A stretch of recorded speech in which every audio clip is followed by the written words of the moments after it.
그럼 포천 전투기 폭탄 사고와 관련해서 김열수 한국군사문제연구원 안보전략실장 연결해서 자세한 상황 알아보겠습니다. 안녕하십니까? 네, 안녕하세요. 네. 목격자들은 엄청난 폭음이 들렸다고 하는데요. 공군은 전투기에서 비정상적으로 폭탄 8발이 떨어졌다고 밝히고 있습니다. 이 사고가 난 MK-82는 어떤 폭탄인가요?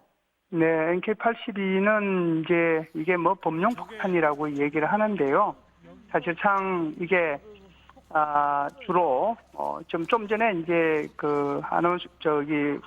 기자분들께서 말씀을 하셨지만 뭐 교량 파괴나 이런 데도 사용을 하지만 주로 밀집된 적을 공격할 때 주로 사용하는 폭탄이 바로 이 범용 폭탄인 NK-82 폭탄입니다. 그래서 이것은 뭐 떨어지면 폭발력이 직접 타격했을 때는 반경이 한 30m 정도 되고요.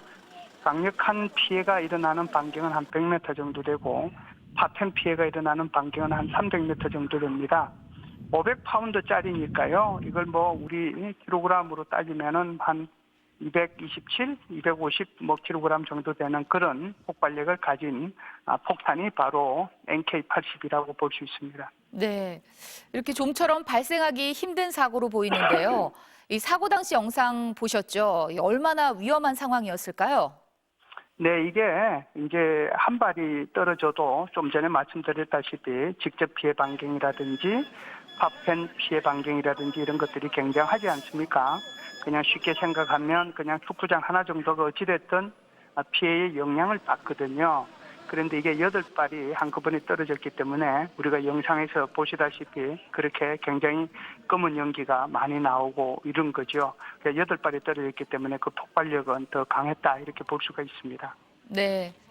사고 당시 육군 전차와 공군 전투기가 합동으로 훈련 중이었는데 대체 어쩌다가 민가에 전투기 폭탄이 떨어진 건지 훈련 과정에 어떤 허점이 있었던 걸까요? 이것은 이제 전술 사항을 좀 이해할 필요가 있는데요.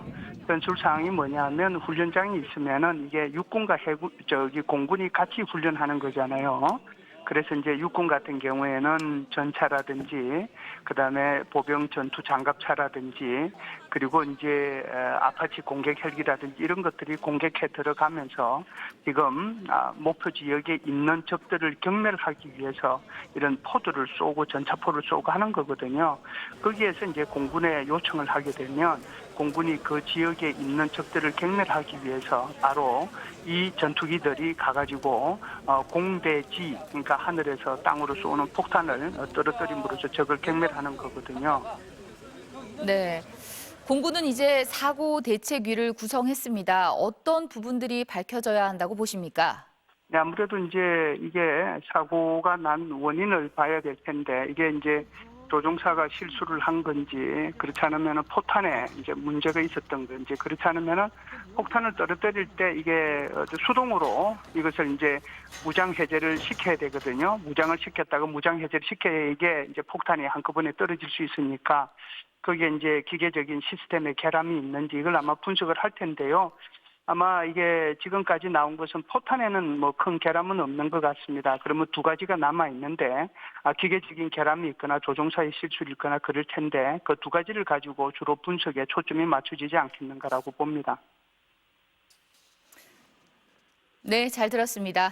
지금까지 김열수 한국군사문제연구원 안보전략실장과 이야기 나눠봤습니다. 감사합니다. 네, 감사합니다.